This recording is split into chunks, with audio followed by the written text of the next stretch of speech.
شروع کرتا ہوں اللہ کے نام سے جو بڑا مہربان اور نہایت رحم کرنے والا ہے۔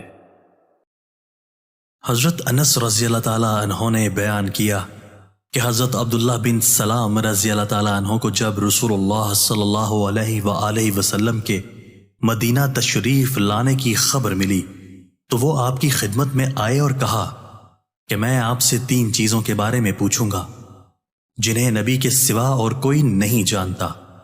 قیامت کی سب سے پہلی علامت کیا ہے؟ وہ کون سا کھانا ہے جو سب سے پہلے جنتیوں کو کھانے کے لیے دیا جائے گا؟ اور کس چیز کی وجہ سے بچہ اپنے باپ کے مشابہ ہوتا ہے؟ آپ صلی اللہ علیہ وآلہ وسلم نے فرمایا کہ جبرائیل علیہ السلام نے ابھی مجھے آ کر اس کی خبر دی ہے۔ اس پر عبداللہ نے کہا کہ ملائکہ میں تو یہی تو یہودیوں کے دشمن ہیں۔ آپ صلی اللہ علیہ وآلہ وسلم نے فرمایا قیامت کی سب سے پہلی علامت ایک آگ کی صورت میں ظاہر ہوگی جو لوگوں کو مشرق سے مغرب کی طرف ہانک لے جائے گی۔ سب سے پہلا کھانا جو اہل جنت کی دعوت کے لیے پیش کیا جائے گا وہ مچھلی کی کلیجی پر جو ٹکڑا اٹکا رہتا ہے وہ ہوگا۔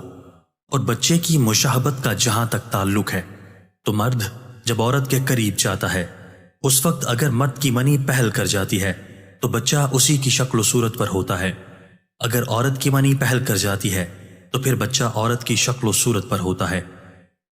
یہ سن کر عبداللہ بن سلام رضی اللہ عنہ بول اٹھے، میں گواہی دیتا ہوں کہ آپ اللہ کے رسول ہیں۔ پھر عرض کیا، یا رسول اللہ، یہود انتہا کی جھوٹی قوم ہے، اگر آپ کے دریافت کرنے سے پہلے میرے اسلام قبول کرنے کے بارے میں انہیں علم ہو گیا تو آپ صلی اللہ علیہ وآلہ وسلم کے سامنے مجھ پر ہر طرح کی تہمتیں دھرنی شروع کر دیں گے۔ چنانچہ کچھ یہودی آئے اور عبداللہ رضی اللہ عنہ گھر کے اندر چھپ کر بیٹھ گئے۔ نبی کریم صلی اللہ علیہ وآلہ وسلم نے ان سے پوچھا، تم لوگوں میں عبداللہ بن سلام کون صاحب ہیں؟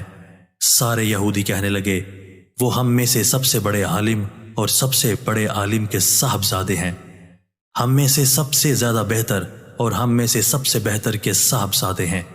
آپ صلی اللہ علیہ وآلہ وسلم نے ان سے فرمایا، اگر عبداللہ مسلمان ہو جائیں تو پھر تمہارا کیا خیال ہوگا؟ انہوں نے کہا، اللہ تعالیٰ انہیں اس سے محفوظ رکھے۔ اتنے میں عبداللہ رضی اللہ عنہ باہر تشریف لائے اور کہا، میں گواہی دیتا ہوں کہ اللہ کے سوا اور کوئی معبود نہیں، اور میں گواہی دیتا ہوں کہ محمد اللہ کے سچے رسول ہیں۔ اب وہ سب ان کے متعلق کہنے لگے کہ ہم میں سے سب سے بدترین اور سب سے بدترین کا بیٹا ہے، وہیں وہ ان کی برائی کرنے لگے۔